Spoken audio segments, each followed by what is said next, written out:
सिद्धेभ्यः। ॐ नमः सिद्धेभ्यः।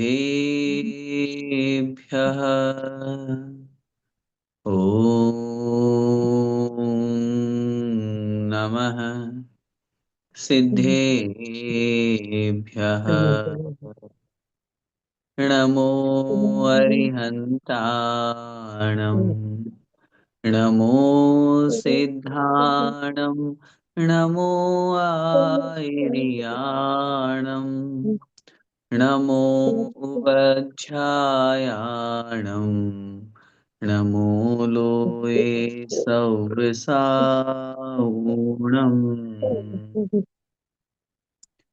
तीन भुवन में वीतराग विज्ञानता शिव स्वरूप शिवकार नमः त्रियोग संहार के। पंच परमेष्ठी भगवान की जय। द्वादशांगमयी जिनवाणी माता की जय। संत शिरोमणि आचार्य भगवंत 108 श्री विद्यासागर जी महामुनिराज की जय। परम पूज्य नवाचार्य श्री समय सागर जी महाराज की जय। परम पूज्य गुरुदेव निर्यापक श्रमण मुनि पुंगव श्री सुधा सागर जी महाराज की जय। अढ़ाई द्वीपस्थ समस्त महामुनिराजों की जय।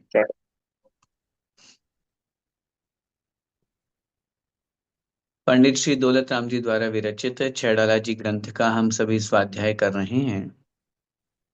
चौथी ढाल हमारी चल रही है, जिसमें बहुत सुंदर सम्यक ज्ञान का वर्णन हम सब लोगों ने पढ़ा।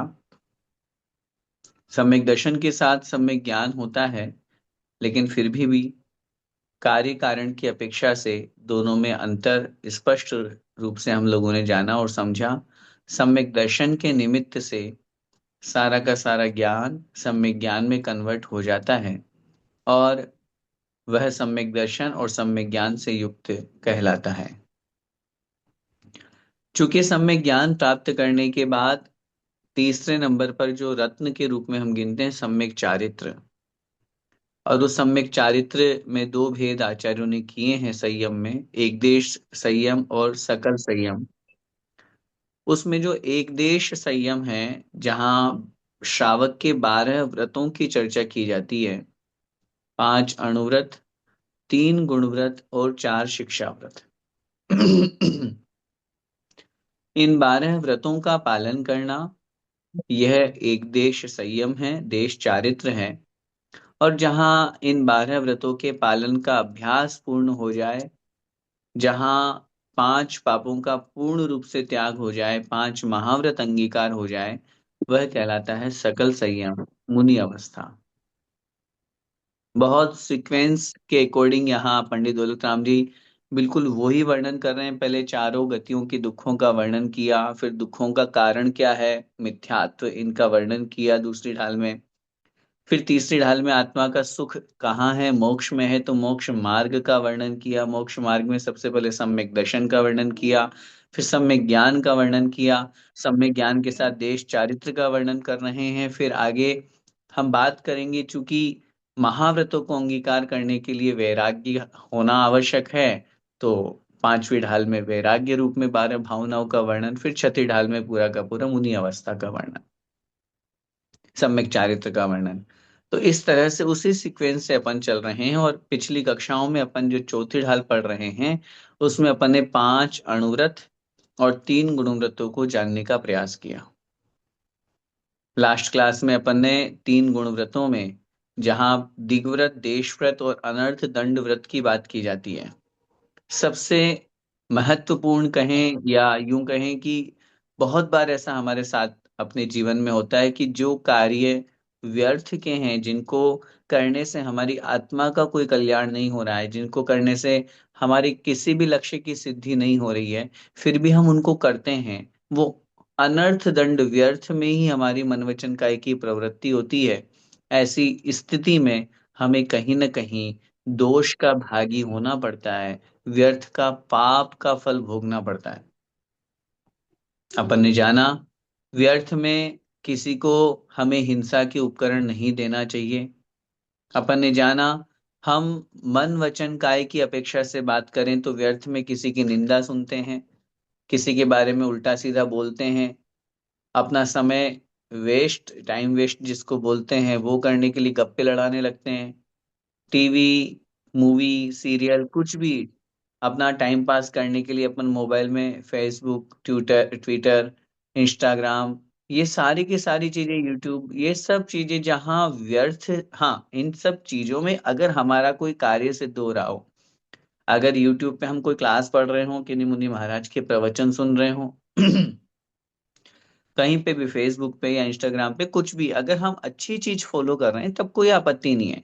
लेकिन जिससे हमारा कोई प्रयोजन सिद्ध नहीं हो रहा, बल्कि हमें ये और फील आ रहा है, टाइम तो वेस्ट हो ही रहा है, व्यर्थ में राग द्वेष रूप परिणाम जागृत हो रहे हैं, ऐसी कथाओं को सुनना, पढ़ना, लिखना, सुनाना, ये सब अनर्थ दंड है। इसलिए बहुत अच्छी तरह से उस विषय को अपन ने पिछली कक्षा में देख लिया था, और उनके त्याग का उपदेश देकर के हमें अंत में पंक्ति में कहा था, औरं अनरथ दंड हेतु अघ तिन्हे न कीजे। ये सब अनर्थ दंड के हेतु हैं, कारण हैं, इसलिए इन्हें न कीजिए, इन्हें मत कीजिए, इन्हें नहीं करना चाहिए, क्योंकि इनसे हमारा कोई प्रयोजन सिद्ध नहीं हो रहा है। जब प्रयोजन सिद्ध नहीं हो रहा है, हमारे लिए कल्याणभूत नहीं है, आत्मा का इनसे कोई कार्य सिद्ध नहीं हो रहा है, तो हमें इनसे बचने का प्रयास करना चाहिए। यहाँ तक हमारा वर्णन हो गया था। आइए अब आगे बढ़ते हैं। जहां पर श्रावक के 12 व्रतों में हमने 5 अणुव्रत और 3 गुणव्रत की चर्चा कर ली, अब हम पढ़ेंगे 4 शिक्षाव्रत। शिक्षाव्रत को पढ़ने से पहले शिक्षाव्रत किसे कहते हैं ये जानना जरूरी है। शिक्षाव्रत, जो जो व्रत हमें मुनि बनने की शिक्षा देते हो, महाव्रत धारण करने की शिक्षा देते हो, जिन व्रतों के पालन करने से हमारे जीवन में यह प्रेरणा प्राप्त होती हो, जिनके पालन करने से हमारे जीवन में यह भावना बनती हो कि मुझे भी मुनि बनना है, मुझे भी महाव्रतों को अंगीकार करना है, उन्हें कहते हैं शिक्षाव्रत। शिक्षाव्रत 4 होते हैं: सामायिक, प्रोष्ठोपवास, भोगोपभोग परिमाण और अतिथि संविभाग। आइए इस छंद में अपन उन चारों की परिभाषा को बहुत अच्छी तरह से समझते हैं। निकाल लीजिए चौथी ढाल, छंद क्रमांक 13। धरे उर समता भाव सदा, सामायिक करिए परव चतुष्टय माहि, पाप तज प्रोषध धरिए, भोग और उपभोग नियम करि ममत निवारे, मुनि को भोजन देय फेर निज करहि आहारे। कितनी अच्छी पंक्तियों में पंडित दौलत राम जी ने एक एक की परिभाषा समझा दी। 4 लाइन है और 4 ही शिक्षाव्रत है। सबसे पहला है सामायिक। धर उर समता भाव। अपन जो बोलते हैं ना कि गागर में सागर, छोटा समय सार, क्यों कह रहे हैं? अब आप सोचिए, जहां अन्य आचार्यों ने जहां डिटेल में वर्णन करना है, वहां एक सामायिक शिक्षाव्रत को समझाने के लिए वो 10-10, 15-15, 20-20, 50-50 श्लोक भी उसकी डिटेल में लिखेंगे, कब करना, कैसे करना, क्या संकल्प लेके करना। लेकिन पंडित दौलत राम जी ने उन सब को समाहित करते हुए एक छोटी सी पंक्ति में, छोटी सी लाइन में उसकी परिभाषा को हमें समझा दिया। धर उर समता भाव। धर माने धारण करके, ग्रहण करके, उर माने अपने हृदय में। धर उर अपने हृदय में समता भाव को धारण करके। समता भाव, समता भाव किसे कहते हैं? समत्व, सम सम सम माने बराबर, एक जैसा, अर्थात न राग न द्वेष। जहां पर जहां आगे भी अपन छठी ढाल में भी पढ़ेंगे। जहां अरि मित्र महल मसान कंचन कांच निंदन थुति करन अर्घावतारन असि प्रहारन में सदा समता धरन। जहां पर हमारे अंदर ऐसे परिणाम आ जाएं कि सामने शत्रु है और मित्र है, दोनों के प्रति समानता का भाव। जहाँ कोई बहुत अच्छा महल हो, बहुत अच्छा बंगला हो, और कहीं पे झुपड़पट्टी हो, तो झुपड़पट्टी को देख करके, छोटे से किसी पुराने से घर को देख करके मन में कोई विकल्प ना आए, और किसी के बढ़िया आलीशान बंगले को, महल को देख करके खुशी नहीं हो। हर्ष विषाद दोनों में समता भाव। समता भाव का तात्पर्य ये दोनों को समान देखना। समता शब्द सम, समत्व। सम माने दोनों को बराबर तोलना। जहां दो विपरीत चीजें भी हों, कोई कम ज्यादा भी हो, छोटी बड़ी भी हो, तो भी उनको एक दृष्टि से देखना, ये समत्व भाव कहलाता है।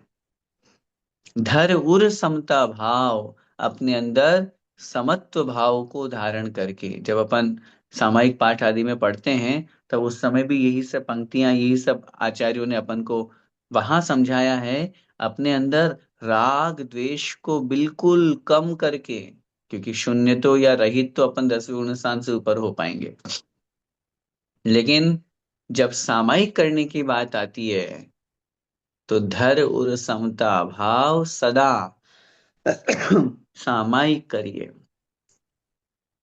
सदा मतलब हमेशा अपने हृदय में समता भाव को धारण करके सामायिक करना चाहिए। अब सामायिक शब्द समय शब्द से बना। समय का मतलब होता है आत्मा। एक शब्द के अनेक अर्थ होते हैं। समय का मतलब आत्मा भी होता है, समय का मतलब टाइम भी होता है, समय का मतलब शास्त्र भी होता है। हाँ, तो अलग अलग अपेक्षा से अलग अलग अर्थ हमें ग्रहण करना है। अभी यहाँ समय से ग्रहण करना है आत्मा। समय शब्द में इक प्रत्यय लगने पर आदि वृद्धि हुई और शब्द बन गया सामायिक।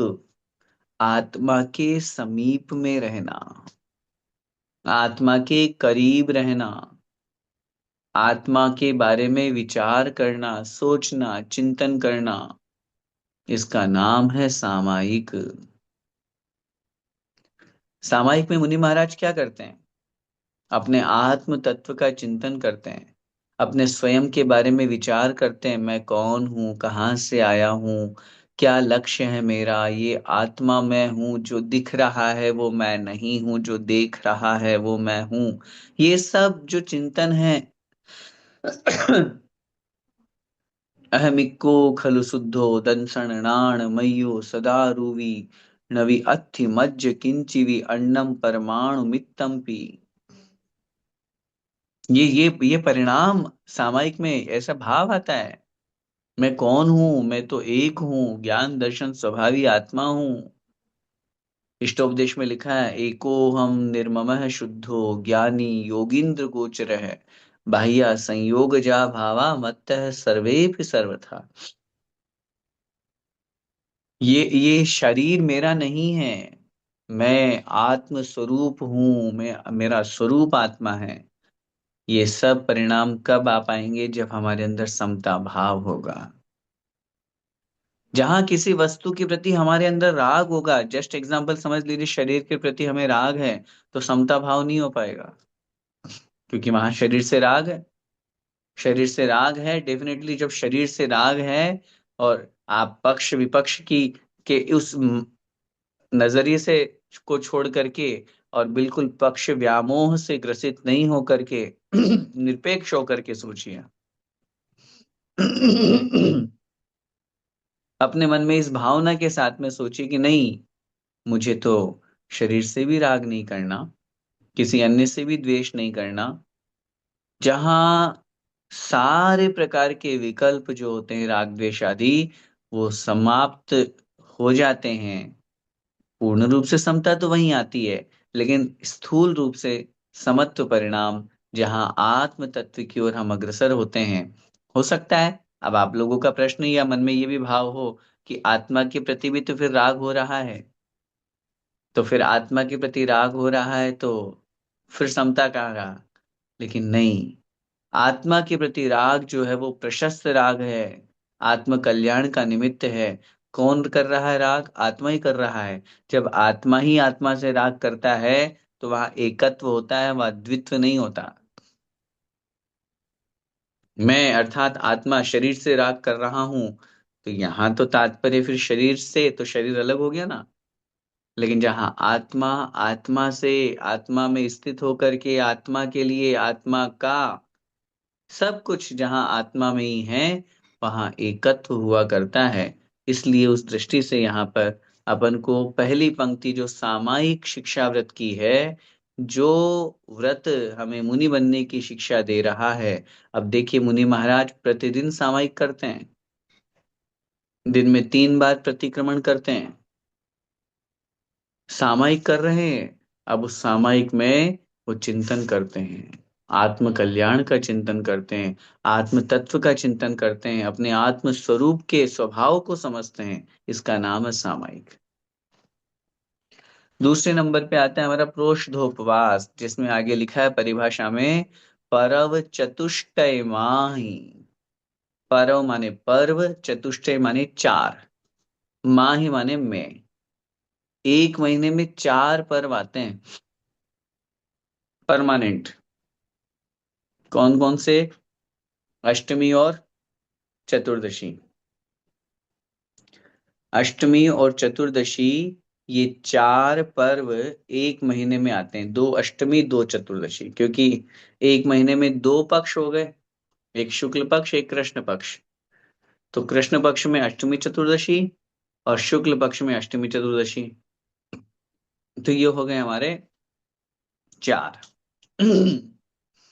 अपने मन में कभी भाव आए ना कि यार हमें कौन सा कोई कार्य करना है, पर्व कौन सा आ रहा है, क्या है? अगर पर्व का दिवस है तो कुछ सोचने विचार करने की आवश्यकता नहीं है। शाश्वत पर्व है। इन पर्वों के मनाने में कोई निमित्त नहीं है। पर्व 2 तरह के होते हैं, एक शाश्वत पर्व और एक नैमित्तिक पर्व। अपन पहले भाग 2 या 3 में अपन इन विषयों को पढ़ के आ चुके हैं। अनादिकालीन, जिनका संबंध किसी निमित्त से नहीं है, अनादिकाल से अष्टमी और चतुर्दशी पर्व माने जा रहे हैं, उन पर्व चतुष्टय माही, इन चारों पर्वों में पाप तजी, पाप को छोड़ करके प्रोषध धरिये। प्रोषध माने प्रोषधोपवास, धैर्य माने करना चाहिए। क्या मतलब हुआ? मतलब ये हुआ कि अष्टमी और चतुर्दशी को पाप को छोड़ करके और प्रोषध करना चाहिए। प्रोषध का तात्पर्य होता है, प्रोषध का शाब्दिक अर्थ होता है एकाशन। अब देखना, प्रोषध एक कथन मात्र है, प्रोषद का शाब्दिक अर्थ हुआ एकाशन। आगे उपवास शब्द जुड़ गया, प्रोषधोपवास। प्रोषद और उपवास माने एकाशन और उपवास। अब जरा इस पर विचार करेंगे तो प्रोषधोपवास 3 तरह का, उत्कृष्ट, मध्यम और जघन्य। उत्कृष्ट प्रोषधोपवास है 48 घंटे तक आहार से रहित होना। ध्यान से सुनना मेरी बात। 48 घंटे। कैसे? सप्तमी का एकाशन, अष्टमी का उपवास और नवमी का पुनः एकाशन। लेकिन एक दिन में 2 भुक्ति होती है, 2 समय हम भोजन करते हैं। तो सप्तमी का जो एकाशन होगा वो प्रातः काल ही होगा, सायंकाल नहीं होगा। सामायिक की जो बेला है 12 बजे का, उससे पहले पहले आप उस दिन का भोजन एक समय का ग्रहण करें। शाम तक पूरा निराहार, अगले दिन अष्टमी पूरा निराहार, और वापस नवमी को 12 बजे बाद दूसरी बेला में फिर भोजन ग्रहण करना। तब तो आपके पूरे 48 घंटे बन पाएंगे। ये कहलाएगा उत्कृष्ट प्रोष्ठोपवास। मध्यम प्रोष्ठोपवास में 30 घंटे आहार से रहित हुआ जाता है। वो कैसे होगा? तो अपन बोलते हैं अष्टमी का पूरा उपवास। अब अष्टमी के पूरे उपवास के साथ दूसरी बेला में आपने सप्तमी में जो भोजन किया, वो हो गई आपकी धारणा। और उसके बाद आपका पूरा अगला दिन 24 घंटे, सप्तमी की रात, अष्टमी के पूरे 24 घंटे, और जो वो रात के 12 घंटे जो आपके निकले हैं सप्तमी के, नवमी को फिर आप प्रातःकाल की बेला में अपना पारणा कर सकते हैं। ये कहलाएगा हमारा मध्यम प्रोष्ठोपवास। और जघन्य प्रोष्ठोपवास होता है 24 घंटे का। आपने अष्टमी का एकाशन करना है। एकाशन में शाम को पानी भी नहीं ले सकते। लेकिन अब अष्टमी का एकाशन आप कर रहे हैं, जैसे वो पहली बेला में आपने कर लिया सुबह प्रातः काल, तो अगले दिन उतने समय को टाल करके, जैसे माना आपने 11 बजे भोजन किया, तो अगले दिन नवमी को 11 बजे बाद ही आप भोजन आदि ग्रहण करेंगे, पारणा जो करेंगे एकाशन का। तब तो वो 24 घंटे पूरे हो पाएंगे। देखिए, शास्त्रों की आज्ञा के अनुसार जो है वो मैं बात कर रहा हूं। अपन कितना करते हैं वो अलग बात है। अब आप बोलोगे हम तो भैया जी एकाशन करते हैं, तो एक टाइम भोजन कर लिया अष्टमी को, अब नवमी को तो सुबह सुबह मंदिर से आने के बाद में तुरंत नाश्ता कर लेते हैं, तो हमारे तो 24 घंटे हुए ही नहीं। कोई बात नहीं, ठीक है। यहाँ जो शास्त्रों की आज्ञा है, प्रोष्ठोपवास की जो परिभाषा है, वो हमने आपके सामने रखी। हम कितना कर पा रहे हैं वो अपनी शक्ति के अनुसार है। बहुत से लोग कहेंगे हमारी शक्ति नहीं होती है, तो फिर हम शाम को पानी वगैरह ले लेते हैं, या बहुत बार उपवास में भी लोग पानी ग्रहण करते हैं। लेकिन वास्तविक परिभाषा यही है, चारों प्रकार के आहार के त्याग का नाम उपवास है। खाद्य, स्वाद्य, लेय और पेय, चारों प्रकार के आहार का त्याग। जल भी ग्रहण नहीं होगा तब तो वो उपवास कहलाएगा, नहीं तो फिर वो अनुपवास हो जाएगा, ऊनोदर हो जाएगा। भूख से कम खाना, ये व्यवस्था बन जाएगी। तो यहाँ पर अपन को जो प्रोष्ठोपवास कहा जा रहा है, पर्व चतुष्टय माही, महीने के 4 पर्वों में, चारों अष्टमी चतुर्दशी में पाप तज प्रोषद धरिए, पाप को छोड़ करके और प्रोषद को धारण करना चाहिए। अब यहाँ इस लाइन में एक महत्वपूर्ण शब्द आ रहा है, पाप तज, पाप को छोड़ करके। क्या मतलब हुआ? आचार्य भगवान समंत भद्र स्वामी महाराज ने रत्न कंडक शावकाचार को जब अपन पढ़ेंगे तो वहां लिखा है, जिस दिन हमारा व्रत हो, जिस दिन हमारा उपवास हो, उस दिन पाप से बचो। उस दिन व्यापार मत करो। उस दिन भोजन पानी करना नहीं है तो भोजन भी मत बनाओ। उस दिन घर गृहस्थी के काम भी मत करो, हिंसा के कोई काम मत करो, झाड़ू पोछा नहीं लगाना। वहां तो इतना तक स्नानानंजनस्य करके श्लोक लिखा है, वो तो अभिषेक करना होता है इसलिए, नहीं तो स्नान भी मत करो। अपने शरीर के ऊपर अंजन, तेल, फुलेल, ये सब चीजें नहीं। हमने देखा बहुत से लोग अष्टमी चतुर्दशी को साबुन का उपयोग नहीं करते। बहुत से लोग क्रीम पाउडर का उपयोग नहीं करते, बोले आज अष्टमी है, आज चतुर्दशी है। तो ये जो निमित्त है, ये जो बात है, वो कहाँ से? पाप तजी। क्यों आप उपवास क्यों कर रहे हो? आप रोष्टोपवास क्यों कर रहे हो? मैंने पहले भी कहा ना, प्रत्येक व्रत का एक ही उद्देश्य है, चाहे वो गुण व्रत हो, चाहे शिक्षा व्रत हो, चाहे अहिंसाणु के अलावा सत्याणुव्रत, अचौर्याणुव्रत, कोई सा भी व्रत हो, हर व्रत का एक ही उद्देश्य है, पाप से बचाना। मुख्यता तो है अहिंसा व्रत की, लेकिन सत्य, चौर्य, ब्रह्मचर्य, अपरिग्रह कह दो, दिग्व्रत, देशव्रत, अनर्थ दंड व्रत कह दो, सामायिक प्रोष्ठोपवास, भोगो भोग परिमाण आदि, सबका एक ही उद्देश्य है, सामने वाले को पाप से बचाना। अब उपवास में हमें भोजन नहीं करना है, तो हमारा कितना समय बच गया? नहीं तो हमारा भोजन बनाने में कितने घंटे जाते हैं? कितना दिन लग जाता है, कितना टाइम चला जाता है बनाने में भी, खाने में भी। हाँ, अपने आप में विचार करो। अब जैसे आज चतुर्दशी है, संयोग की बात है, आदिनाथ भगवान का मोक्ष कल्याणक है, माघ कृष्ण चतुर्दशी तो उपवास है। आज जैसे हम अपना उदाहरण दें, आज उपवास है, भावना बनी सुबह आज उपवास कर लेते हैं, तो आज न भोजन करना, न किसी प्रकार का कोई विकल्प। तो भोजन नहीं करना, तो उतना समय का क्या सदुपयोग किया। अगर हमने वही व्यापार, वही हिंसा के काम, वही पाप के काम, वही घर गृहस्थी के काम किए, तो फिर उपवास मात्र भोजन छोड़ने का नाम नहीं है।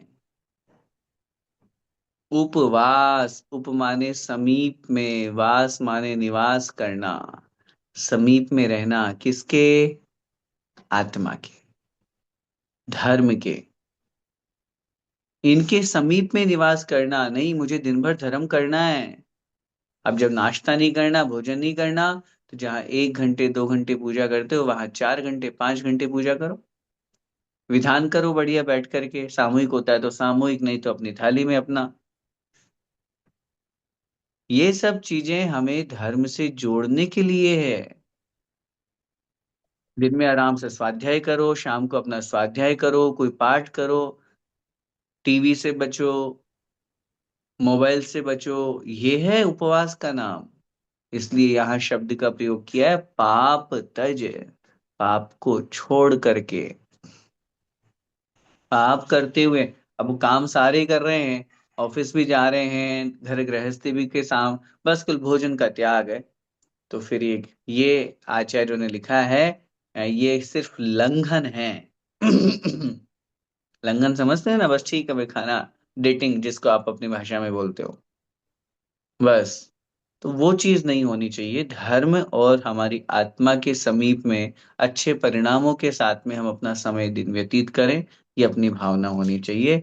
तीसरे नंबर का शिक्षा व्रत है भोगोपभोग परिमाण।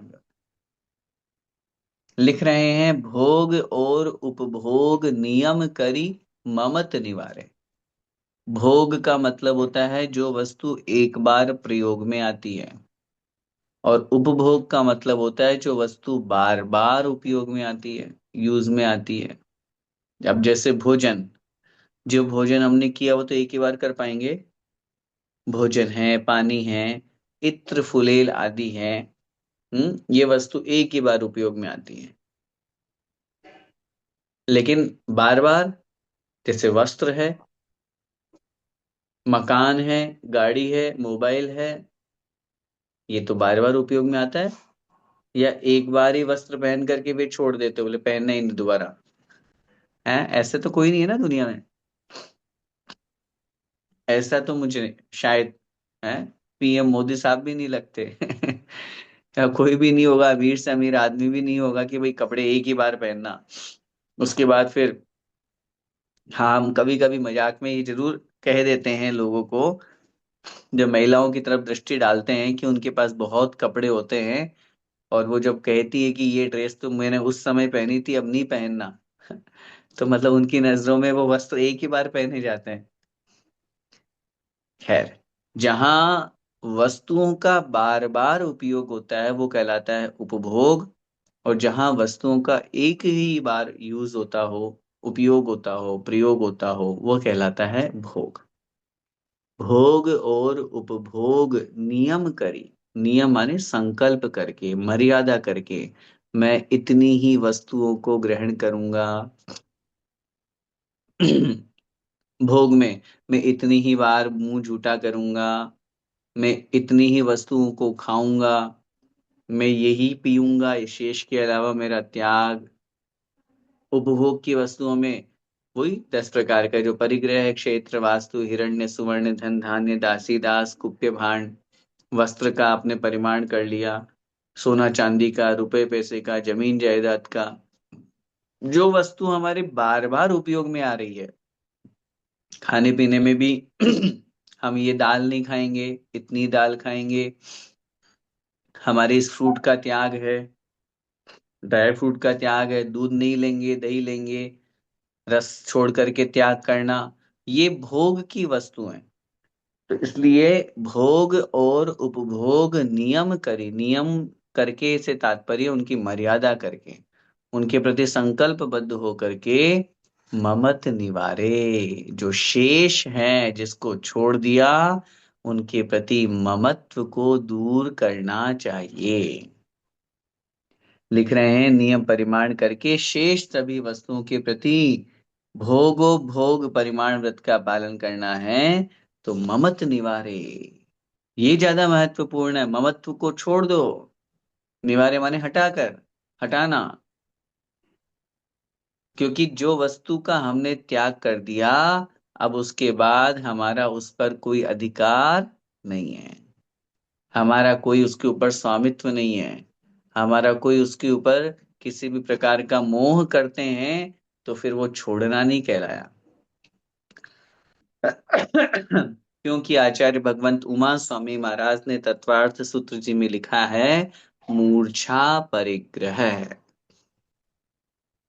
मूर्छा, मूर्छा का मतलब होता है ममत्व, वस्तु को अपना मानना, ये मेरी है, इसका नाम परिग्रह है। बिल्कुल परिग्रह है, आप उस वस्तु को अपनी मान रहे हो, किसी भी वस्तु के प्रति। छोटी सी छोटी वस्तु, जस्ट एग्जाम्पल समझिए, बहुत छोटी वस्तु की बात कर रहा हूं। आप कपड़े सुखा रहे हैं, जिस रस्सी के ऊपर, उसके ऊपर उसको जो अटैच करने वाला क्लिप है, वो क्लिप भी अगर आपको, आपकी डिजाइन जो आप लेकर के आए हो, कहीं दूसरी के रस्सी बगल के पड़ोस वाले पे दिख जाए, तो हमारे मन में क्या भाव आएगा, ये तो मेरा क्लिप है। बात समझ आ रही है? मुश्किल से 1 रुपए 2 रुपए की भी कीमत नहीं है उसकी। चलो, और अगर अपन बात करें, उदाहरण उदाहरण दे रहा हूं, एक कोई छोटा सा पत्थर भी, कोई छोटी सी वस्तु भी, पेंसिल भी, रबर भी, रेजर भी, कोई सी भी वस्तु जो हमारे से संबद्ध है, हमारे घर में है, हमारी है, और अगर वो बाई चांस कहीं दूसरी जगह रखने में आ गई, तुरंत हमारे मन में क्या भाव आएगा, अरे ये तो मेरी है। बस इसका नाम है ममत्व। आप नहीं बोलेंगे, मन में परिणाम करेंगे, तो भी ममत्व भाव आया है। इसलिए यहाँ पंडित दौलत राम जी लिख रहे हैं, ममत निवारे, जो छोड़ दिया, भोग और उपभोग नियम करी, भोग और उपभोग के प्रति नियम करके, संकल्पबद्ध हो करके, ममत निवारे, शेष के प्रति ममत्व को, मोह को छोड़ देना ही भोगो भोग परिमाण। अब इसके बाद में चौथा शिक्षा व्रत है, अतिथि संविभाग। मुनि को भोजन दे, मुनि महाराज को भोजन दे करके, अब यह भोजन से तात्पर्य आहार है। हाँ, क्योंकि आप ऐसा न समझना कि, अब वो तो सामान्य लोक व्यवहार में अपन कहते हैं, भोजन अपन अपने लिए प्रयोग करते हैं, लेकिन शुद्ध भोजन आहार के रूप में अपन शब्द का प्रयोग करते हैं। तो मुनि को, अब यहाँ मुनि से, मुनि उपलक्षण है, मात्र मुनि नहीं। मुनि, आरिका, श्रावक, श्राविका, साधर्मी बंधु, उनको भोजन दे, उनको भोजन दे करके, आहार करा करके, फिर माने उसके पश्चात निज करई आहारे, निज माने अपना आहार करे, अपना भोजन करो। अब आप बोलो, अच्छा मुनिराज को तो भोजन कराओ और हम आहार करें। नहीं, ऐसा नहीं। यहाँ भाव, शब्द पे मत जाइए, शब्द से मेरा तात्पर्य ये है, अपने लोक व्यवहार में अपन लोग मुनि महाराज के लिए आहार शब्द का प्रयोग करते हैं, और अपन अपने गृहस्थों के लिए भोजन शब्द का प्रयोग करते हैं। लेकिन यहाँ उस रूप में अर्थ ग्रहण अपन को करना है, मुनि महाराज को आहार देने के पश्चात, चतुर्विध संघ की सेवा करने के बाद, चतुर्विध संघ को भोजन कराने के, आहार कराने के बाद, फिर अपना भोजन ग्रहण करना चाहिए। इसका नाम है अतिथि संविभाग व्रत, और होना भी चाहिए। यहाँ केवल आहार की चर्चा नहीं है, कोई सी भी वैयावृत्ति, ये तो एक उदाहरण मात्र है। आहार तो मुनि महाराज को या चतुर्विध संघ को, मुनि अरिका, श्रावक श्राविका है, साधर्मी बंधु हैं, उन्हें अगर साधना के निमित्त किसी वस्तु की आवश्यकता है, वो उन्हें प्रदान करना, ये भी अतिथि संविभाग है। अतिथि का मतलब क्या होता है? जिनके आने की कोई तिथि निश्चित नहीं हो, समय निश्चित नहीं हो। और समविभाग का तात्पर्य आदर, सम्मान, सत्कार, पूजन। तो अतिथि समविभाग का तात्पर्य है, और विशेष रूप से अपने मुनि, आर्यिका, श्रावक, श्राविका, ये सब अतिथि ही तो हैं। आजकल की बात थोड़ा सा अलग हो गई है, नहीं तो पहले तो मुनि महाराज जब जंगलों से आते थे तो उनका निश्चित ही नहीं था कब आ जाएं, कब आहार पे निकल आए, कब उनके दर्शन हो जाएं, कब वो विहार की तरफ जा रहे हैं। आजकल टेक्नोलॉजी, मीडिया, इसकी वजह से अपन को पहले से जानकारी हो जाती है। लेकिन विशेष रूप से यहाँ आहार की चर्चा इसलिए की गई है क्योंकि उनके प्रति सेवा के रूप में, उनके प्रति, क्योंकि उनको भी आहार की आवश्यकता है। बिना आहार के उनका शरीर नहीं चलेगा, तो धर्म कैसे कर पाएंगे, धर्म की साधना कैसे कर पाएंगे। इसलिए विशेष रूप से यहाँ आहार की बात की जाती है। अतिथि संविभाग में पहले उनको भोजन, उनको आहार कराएं, फिर निज करें आहारे। फिर हमें भोजन ग्रहण करना चाहिए, क्योंकि ये एक बहुत बड़ा सम्मान है उनका। अब आप बोले कहीं अगर वो नहीं मिले तो, नहीं मिले तो आचार्यों ने लिखा है, दो शब्दों का प्रयोग किया है। द्वारापेक्षण करके, द्वार पर उनको देखते हुए, भोजन का, आहार का जो समय है, आहार की जो बेला है, उस समय उनका देखें, उनका निरीक्षण करें। हालांकि अब वही बात रिपीट करूंगा कि वर्तमान समय में पहले से ही हमें जानकारी मिल जाती है, क्योंकि चौथे काल में तो रिद्धिधारी होते थे। पता चले आकाश मार्ग से मुनिराज आ रहे हैं, उन्हें पड़गान करके आहार कराना है, तो कब आ जाए पता ही नहीं चलता था। इसलिए द्वारापेक्षण की बात की जाती है।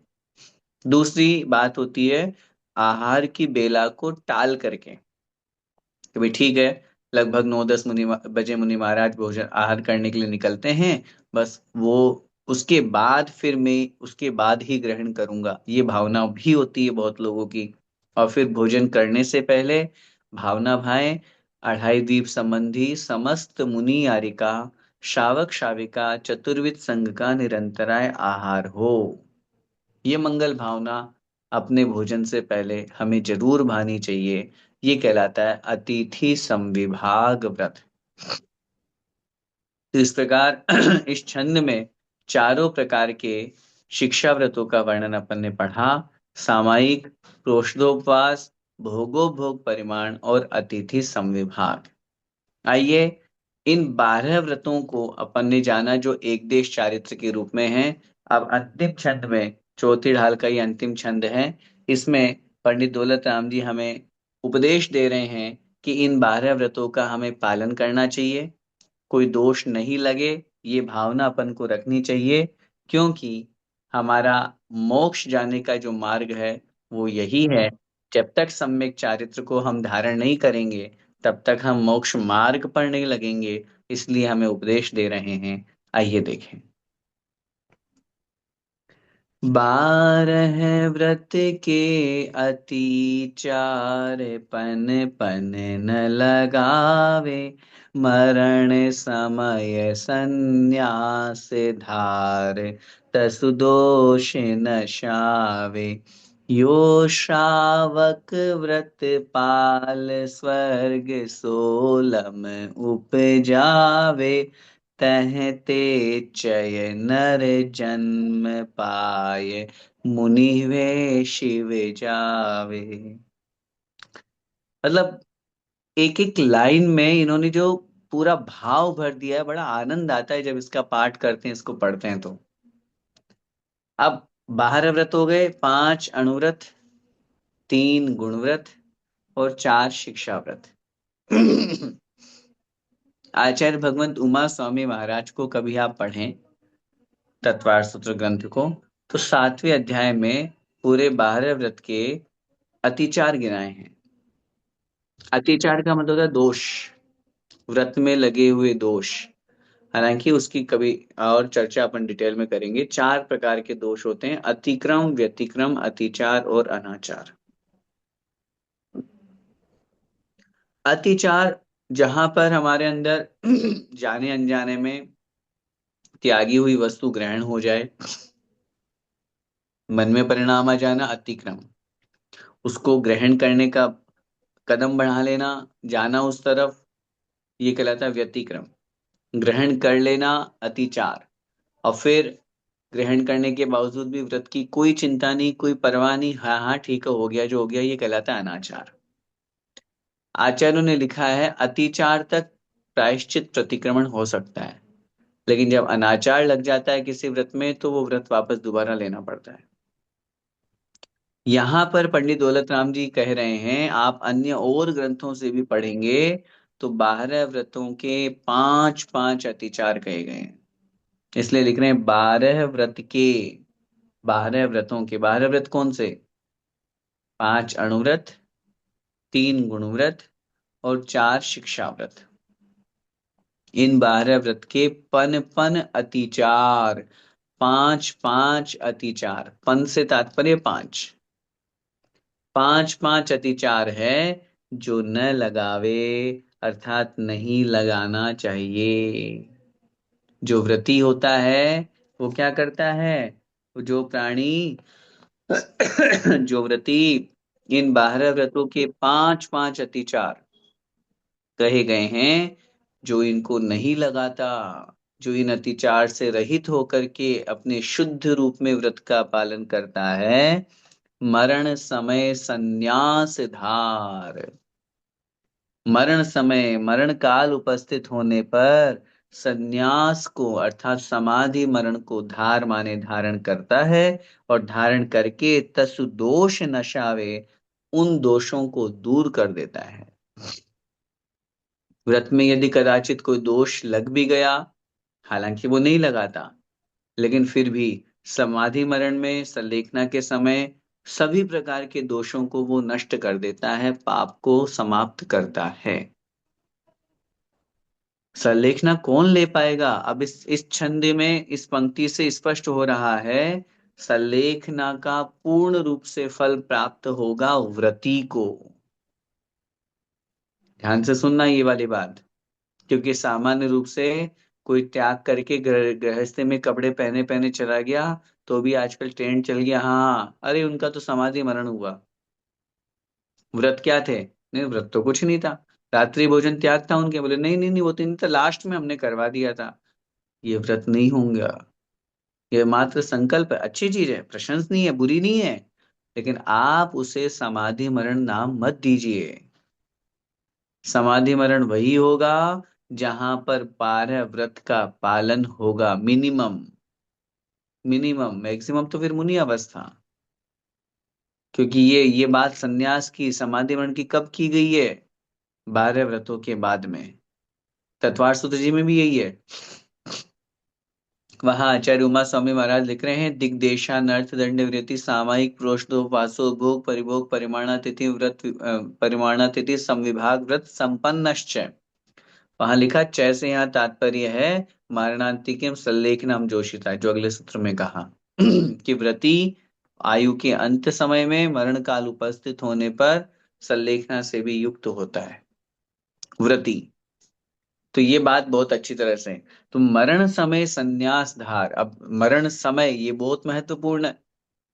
कौन से समय पे हमें संन्यास धारण करना है? संन्यास से तात्पर्य समाधि मरण, संलेखना, जब मृत्यु काल उपस्थित हो। उपसर्गे दुर्भिक्षे जरसि रुजायाम च निहि प्रतिकारे धर्माय तनु विमोचन माहु सल्लेखना मार्या। आचार्य भगवान समंत भद्र स्वामी महाराज ने रत्न गंडक शावकाचार में स्पष्ट रूप से यह श्लोक लिखा। भयंकर उपसर्ग आ जाए, अकाल पड़ जाए, ऐसा रोग हो जाए जिसका इलाज नहीं हो, ऐसी स्थिति में जब डॉक्टर ने कह दिया अब जीवित नहीं रह सकते, जब हमें लग रहा है कि अब मेरे चारों तरफ कुछ नहीं है मुझे बचाने वाला, मैं जंगल में फंस गया, चारों तरफ हिंसक पशु है, जानवर है, संकल्प ले ले, भगवान मैं अपने शरीर का त्याग करता हूँ, चारों प्रकार के आहार का त्याग करता हूँ, अगर मैं जीवित रहा तो ही मैं इनका ग्रहण करूंगा, अन्यथा चारों प्रकार के आहार का त्याग, और समता भाव से मरण को प्राप्त होना, यह है संलेखना। मरण समय, मृत्यु काल उपस्थित होने पर, वृद्धावस्था आ गई, जरसी शब्द का प्रयोग किया, जरसी, जरसी रुजायाम, जरा माने वृद्धावस्था, अत्यधिक वृद्धावस्था आ गई, अब शरीर काम ही नहीं कर रहा है, धर्माय तनु विमोचन, धर्म के लिए अपने शरीर को छोड़ देना, इसका नाम संलेखना है। लिख रहे हैं, मरण समय संन्यास धार, ऐसा काल उपस्थित, मृत्यु का समय उपस्थित होने पर संन्यास को अर्थात समाधि मरण को धारण करके उसके दोषों को नष्ट करना चाहिए। यो शावक व्रत पाल, यूं अर्थात इस प्रकार श्रावक के व्रतों का पालन करते हुए करके उसका क्या फल मिलेगा? स्वर्ग सोलम उपजावे, यह आत्मा 16वें स्वर्ग में उत्पन्न हो जाता है। यह प्राणी 16वें स्वर्ग में, क्योंकि वस्त्र सहित है ना, श्रावक है। श्रावक ऊपर देव पर्याय में, वैमानिक देवों में कहां तक जा सकता है? श्रावक के व्रतों का पालन करते हुए अधिकतम 16वें स्वर्ग तक। ऊर्ध्व लोक में जब अपन पढ़ते हैं 16 स्वर्ग, 9 ग्रेवियक, 9 अनुदिश और 5 अनुत्तर हैं देवों की अपेक्षा, तो 16वें स्वर्ग तक ही श्रावक की व्यवस्था है वस्त्र सहित। इसीलिए स्त्रियां भी 16वें स्वर्ग तक ही जाती हैं। 16वें स्वर्ग से ऊपर जाने का अधिकार सिर्फ और सिर्फ जो नग्न दिगंबर होते हैं उन्हीं को है। पूर्व पर्याय में, उस पर्याय में नहीं ग्रेवियक में नहीं, पहले की पर्याय में, मनुष्य पर्याय में जो नग्न दिगंबर वेश को धारण करके तब साधना करते हैं, वो ही 9 ग्रेवियक, 9 अनुदेश और 5 अनुत्तर में जन्म लेते हैं। इसलिए यहां पर पंडित जी साहब लिख रहे हैं, यो माने इस प्रकार श्रावक व्रतधार, श्रावक के व्रतों को धारण करके स्वर्ग सोलम उपजावे, वह 16वें स्वर्ग में जन्म लेता है। सोलम से 16वां, लेकिन 16 तक लगाना है अपन को। तहते माने वहां से, उन उन 16 स्वर्गों से, 16 स्वर्गों में से किसी में से, या 16वें स्वर्ग से, तहते माने वहां से, चय, चय माने छूट करके, वहां की आयु को पूरा भोग करके, वहां से मरण को प्राप्त हो करके नर जन्म पाए। नर माने मनुष्य, जन्म माने जन्म पर्याय को, मनुष्य पर्याय को प्राप्त करके मुनि हुए, और मुनि हो करके, क्योंकि इस भाव में तो वो बन नहीं पाया, इस भाव में श्रावक के व्रतों का पालन भी किया तो उसका कितना अच्छा फल मिला। इस भाव में भले ही मोक्ष नहीं जा पाया, लेकिन वो श्रावक के व्रतों के पालन के प्रभाव से स्वर्ग गया, वहां से वापस आकर के नर जन्म पाए, मनुष्य पर्याय प्राप्ति करी, उस मनुष्य पर्याय में मुनि हुए, मुनि होकर के शिव जावे, अर्थात मोक्ष को प्राप्त करता है। मोक्ष जाने के लिए रास्ता यही है। आज नहीं तो कल, आज नहीं तो कल रास्ता यही अपनाना पड़ेगा। नियम है, णग्गो ही मोक्ष मग्गो, नग्नत्व दिगंबरत्व ही मोक्ष मार्ग, ये नियम है 100%। इसके बिना आज तक किसी को मोक्ष नहीं हुआ। जो जो मोक्ष गए हैं, जो जा रहे हैं और जो जाएंगे, बिना सम्यक चारित्र के नहीं। इस चौथी ढाल की इस अंतिम कड़ी में अपन को बहुत सुंदर उपदेश दिया पंडित दौलत राम जी ने। हम मुनि नहीं बन पा रहे हैं, हम महाव्रतों को अंगीकार नहीं कर पा रहे हैं, कोई बात नहीं, श्रावक के व्रतों को तो अंगीकार कर सकते हैं, श्रावक के व्रतों का तो पालन कर सकते हैं। हम एक सद गृहस्थ बन करके, सत श्रावक बन करके, सच्चे श्रावक बन करके भी तो अपना आत्म कल्याण कर सकते हैं। ऐसा मत समझिएगा कि मात्र मुनि ही कर सकते हैं। इस भाव से, इस श्रावक पर्याय से भले ही साक्षात मुक्ति नहीं हो, मोक्ष की प्राप्ति ना हो, लेकिन परंपरा से तो मिल जाएगी। आज नहीं तो कल ये 12 व्रत हमारे लिए मोक्ष मार्ग में कारण बनेंगे, मोक्ष प्राप्ति में सहायक बनेंगे। इसलिए इस अंतिम छंद में अपन को यही समझना है, बारह व्रत के जो पांच पांच अतिचार है, पूरे 60 अतिचारों का वर्णन किया पंडित आचार्य भगवंत उमा स्वामी महाराज ने तत्वार सूत्र जी में। अभी चूंकि अपना पास समय भी कम है और अपन छेडाला की अपेक्षा से पढ़ रहे हैं, इसलिए उनके नाम में अभी यहाँ नहीं गिना रहा। आगे जब अपन पढ़ेंगे उसमें आएगा स्पष्ट रूप से। अहिंसा व्रत के पांच अतिचार, सत्य व्रत के, इस तरह से अहिंसाणु व्रत के, सत्याणु व्रत के। तो कहने का तात्पर्य उन सब व्रतों को अच्छी तरह से निर्दोष निरतिचार पालन करते हुए वह मरण समय मृत्यु काल उपस्थित होने पर संन्यास अर्थात संलेखना को धारण करता है, और फिर उसके प्रभाव से वह 16वें स्वर्ग में जन्म लेता है, और वहां से मरण को प्राप्त होकर के मनुष्य पर्याय को धारण करके और फिर मुनि होकर के वह शिव को अर्थात मोक्ष को प्राप्त करता है। इस प्रकार ये चौथी ढाल हमारी पूर्ण हुई। आज की इस कक्षा में अपन ने बहुत सुंदर वर्णन, जो विशेष रूप से चार प्रकार के शिक्षाव्रत का अपन ने पढ़ा। मैंने पहले भी कहा था, आज फिर अभी कह रहा हूं, भले ही हमारे व्रत नहीं हो या व्रत लेने का अपन ने संकल्प नहीं ले रखा हो कि मेरे 12 व्रत का कोई प्रतिमा का धारण करने का कोई संकल्प है, अगर ऐसा भाव या ऐसा संकल्प भी नहीं है, तो भी अभ्यास रूप में हमें ये कार्य करना चाहिए।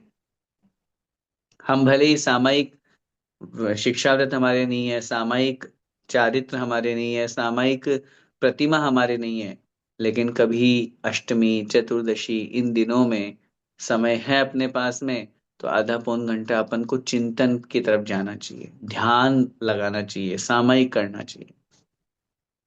जो पढ़ा उसका उसका ही चिंतन कर लो। कुछ नहीं है तो नमोकार की माला ही फेर लो, वो भी सामायिक है। कुछ नहीं है तो यहाँ से बैठे बैठे बड़े बाबा का चिंतन, सम्मेशी घर जी की एक एक टोंक का चिंतन, ये भी सामायिक है। कोशिश करना चाहिए, भले ही हम रोष्टोपवास, हमारे कोई व्रत नहीं है, प्रतिमा नहीं है, लेकिन अष्टमी चतुर्दशी को अपनी शक्ति अनुसार उपवास करें। वो नहीं कर सकते तो एकाशन करें। वो नहीं कर सकते तो 2 समय का भोजन करने का संकल्प लें, कुछ तो नियम हो। कुछ तो नियम हो। 4 पर्व आते हैं महीने में, उन पर्वों में अपन क्या कर रहे हैं? अगर कोई कह रहे नहीं साहब, अब हम तो क्या करें भैया जी, यहाँ यहाँ यहाँ तो उसके बिना रह ही नहीं पाते, कोई बात नहीं। यही नियम ले लो कि मैं 3 बार ही अन्न खाऊंगा, 2 बार ही खाऊंगा, पानी की छूट, कुछ तो हो संकल्प, कुछ तो हो नियम। ऐसे ही भोग और उपभोग की वस्तुओं के बारे में सोचना। सोचना, हम कितने व्यर्थ की वस्तुओं का संग्रह किए बैठे हैं, जो हमारे उपयोग की नहीं है, उसके बावजूद भी उनका परिमाण करना। भोग उपभोग परिमाण, परिमाण शब्द अपने को बता रहा है नियम करो, मर्यादा करो, बस इतनी ही वस्तुएं रखूंगा, उसके अलावा शेष का त्याग, उनके प्रति ममत्व भी नहीं। और अतिथि समविभाग तो हमारा परम कर्तव्य है, होना ही चाहिए। मुनि आदि का श्रावक श्राविका के लिए विशेष रूप से कहा गया है। अगर वो नहीं मिलते हैं तो साधर्मी बंधुओं का भी सत्कार करना, उनको भी अपने यहाँ भोजन पे बुलाना। हाँ, होना चाहिए आपस में मित्रता। सिर्फ अन्य चीजों की ही होती है क्या? है आराम से एक बार आप उनके यहाँ भोजन को जाएं, आप उनको बुलाएं, इस तरह से अतिथि समविभाग साधर्मियों की अपेक्षा से भी अपन को निभाना चाहिए। इन 4 शिक्षा व्रतों के साथ जो पहले 3 गुणव्रत और 5 अनुव्रत पढ़े, इस प्रकार 12 व्रत हमारे होते हैं। इनको निरतिचार, अतिचार माने दोष से रहित होकर के अपन को इनका पालन करना चाहिए, अभ्यास करना चाहिए, और फिर सल्लेखना को धारण करके इस पर्याय से, क्योंकि हम अधिकतम स्वर्ग तक ही जा सकते हैं वर्तमान पंचम काल में, 16वें स्वर्ग तक, उससे आगे नहीं। वहां पहुंचे, वहां से पहुंच करके वहां की आयु पूरी करके, वहां से च्युत होकर के, वहां से छूट करके मनुष्य पर्याय को धारण करें, और मनुष्य पर्याय में फिर उस पर्याय में मुनि बन करके मोक्ष परम पद को प्राप्त करें। अपन सब यही भावना भाते हैं कि इन 12 व्रतों को अपन शीघ्र अतिशीघ्र अंगीकार करें, संलेखना पूर्वक मरण करें, और फिर उसके पश्चात आत्म कल्याण के मार्ग को अपनाते हुए मोक्ष परम पद को प्राप्त करें। इसी मंगलमय भावना के साथ बोले द्वादशांग में जिनवाणी माता की जय हो। संत जय शिरोमणि आचार्य भगवंत 108 श्री विद्यासागर जी महामुनिराज की जय महाराज हो। की जय। परम पूज्य गुरुदेव आचार्य श्री समय सागर जी महाराज की जय हो। परम जय पूज्य हो। गुरुदेव निर्यापक श्रमण मुनि पुंगव श्री सुधा सागर जी महामुनिराज की जय हो। जय अढ़ाई हो। दीपस्थ समस्त महामुनिराजों की जय। जय हो।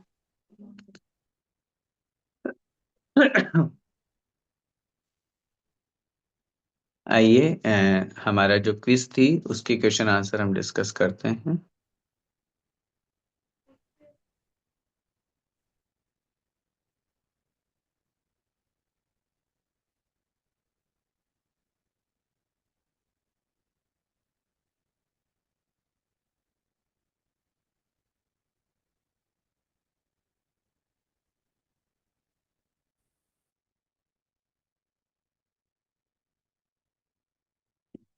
आइए, श्रवण संस्कृति जीसीसी दुबई परिवार की तरफ से इस बार क्विज नंबर 82 थी। 82 नंबर का हमारा क्विज था ये, जिसमें पहला प्रश्न, पंडित दौलत राम जी ने छेड़ाला की पूर्णता कौन से वर्ष में की? विक्रम संवत 1859, विक्रम संवत 1891, विक्रम संवत 1798, विक्रम संवत 1881। क्योंकि हालांकि ये विषय आएगा अपना छठी ढाल के अंत में, लेकिन फिर भी पहले से ही आप लोगों ने इसको खोजने का प्रयास किया। सही उत्तर है बी, विक्रम संवत 1891। दूसरा प्रश्न, छड़ाला की दूसरी ढाल में किसका वर्णन है? अणुव्रत, सम्यक्त्व, मिथ्यात्व या चार गति के दुखों का वर्णन? सही उत्तर है सी, चार गति मिथ्यात्व। के पुत्र। ओ। जिनका माइक ऑन है आप म्यूट कर लीजिए। तीसरा प्रश्न है, 16वें स्वर्ग की उत्कृष्ट आयु कितनी होती है? 31 सागर, 21 सागर, 22 सागर या 33 सागर? सही उत्तर है सी, 22 सागर। चौथा प्रश्न, या ही प्रतीति जुत कछुक ज्ञान सो दुखदायक, फिर इन दी ब्लैंक्स, जान, खालिस्तान जान, क्या? सुज्ञान, कुज्ञान, ज्ञान या अज्ञान? सही उत्तर है अज्ञान जान, सो दुखदायक अज्ञान जान। पांचवा प्रश्न, शुभ अशुभ के फल में रति रति करने से क्या होता है? पाप पुण्य, निर्जरा, संवर या बंध? सही उत्तर है डी, बंध। छठा प्रश्न, पंच परावर्तन में से चौथा परिवर्तन परावर्तन कौन सा है? भव, क्षेत्र, भाव या द्रव्य? सही उत्तर है ए, भव। द्रव्य, क्षेत्र, काल, भव और भाव, ये क्रम होता है। सातवां प्रश्न, छेड़ाला का मंगलाचरण कौन से छंद में लिखा है? चौपाई, नरेंद्र, जोगीरासा या सोरठा? सही उत्तर है सोरठा। ये छंद के प्रकार होते हैं, उस दृष्टि से ये प्रश्न था। आठवां प्रश्न है, ये दुख बहु सागर लो सहे, कर्म जोगते खालिस्तान लहे? त्रस्तन, नरगति, भरतन, सहतन? सही उत्तर है बी, नरगति लहे। नरगति माने मनुष्य पर्याय। नौवा प्रश्न, निबल पशु हति खाए भूर, इसमें हति का मतलब क्या होता है? मार मार कर, हाथ, हाथी या इनमें से कोई नहीं? सही उत्तर है ए, मार मार कर। निर्बल या कमजोर पशुओं को मार मार करके खाया। 10वां प्रश्न, नारकी जीवों को सम्यक दर्शन किस निमित्त से प्राप्त होता है? जिनबिंब दर्शन, वेदनानुभव, अवधि ज्ञान या अंतर्मुख विचार? सही उत्तर है बी, वेदनानुभव। क्योंकि जिनबिंब वहां होते नहीं, अवधि ज्ञान होता है लेकिन उससे सम्यक दर्शन नहीं होता, और अंतर्मुख विचार ऐसा कोई निमित्त वहां शास्त्रों में नहीं है। वेदनानुभव वहां निमित्त बताया है, उस दृष्टि से। इस तरह ये हमारे 10 प्रश्न थे और क्विज नंबर 82 थी। मैं बहुत बहुत हार्दिक बधाई और शुभकामनाएं अग्रिम पहले से ही कहना चाहता हूँ जिन लोगों ने इसमें हिस्सा लिया और इसको सफल बनाने में अपना पूर्ण सहयोग किया। मैं श्रमण संस्कृति जीसीसी दुबई परिवार की तरफ से उन्हें बहुत बहुत अनुमोदना, उन्हें बहुत बहुत शुभकामनाएं। वे इसी तरह और आप सब लोग इसी तरह इस क्विज को आगे लोगों तक पहुंचाते रहें, खूब धर्म की प्रभावना करें, यही हमारी मंगल भावना है।